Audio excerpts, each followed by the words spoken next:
वाला शासक है, वो निर्दयी है, बेदर्द है, क्रूर है। अरे ऐसा लोकतंत्र में हिंदुस्तान के इतिहास में 60 वर्षों में यह पहला प्रधानमंत्री हुआ है जिसने अब तक किसी भी आंदोलन को अपने वार्ता के तहत समाप्त नहीं किया।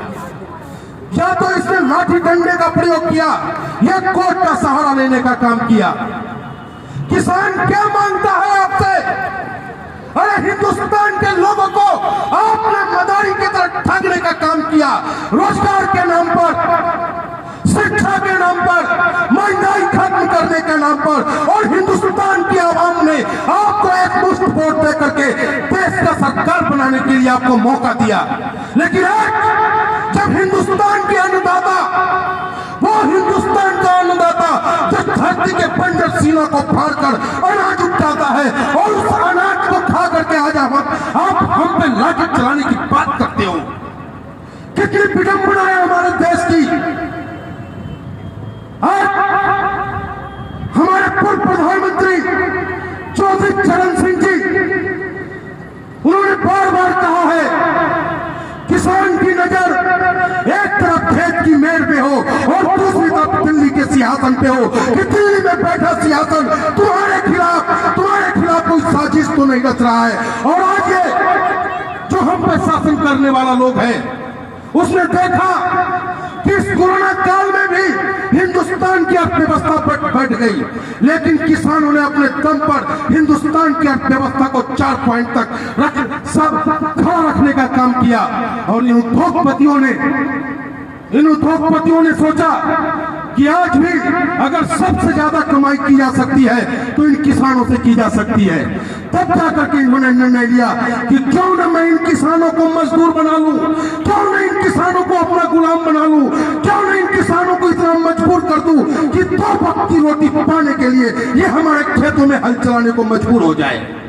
लेकिन मैं कहना चाहता हूं अपने देश के तानाशाह सरकार से, ये हाथ मजदूर का हाथ है, ये हाथ किसान का हाथ है।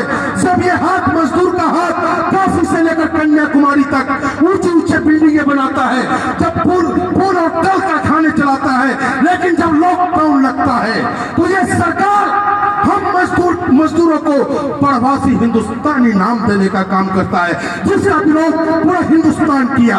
और आज हिंदुस्तान का किसान इस आंदोलन में वो अपनी लड़ाई नहीं लड़ रहा है। मेरे साथियों, मैं नौजवान साथियों, पढ़े लिखे वर्गों, बुद्धिजीवियों, मैं आपसे कहना चाहता हूं कि ये लड़ाई हमारे आने वाली नस्लों के लिए लड़ा जा रहा है, ये लड़ाई पूरे हिंदुस्तान के आवाम के लिए लड़ा जा रहा है।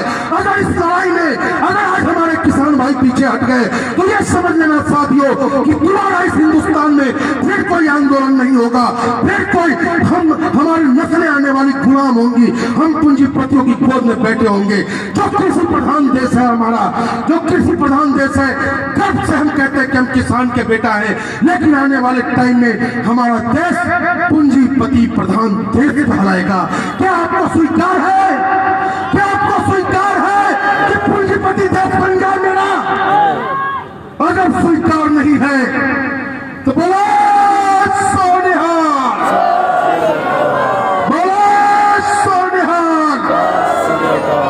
साथियों, मेरी आवाज जहां तक जाती हो, अगर आप नौजवान हो, आपकी भुजाएं फड़कनी चाहिए। आप भगत सिंह को कैसे भूल गए?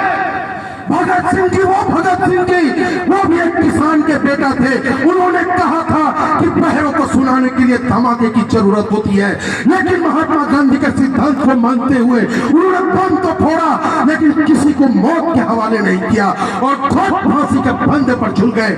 और उसी तरीके से आज इस किसान के आंदोलन में मैं नमन करता हूँ, सैल्यूट करता हूँ बाबा राम सिंह जी को, जिन्होंने किसान के पीड़ा को महसूस किया।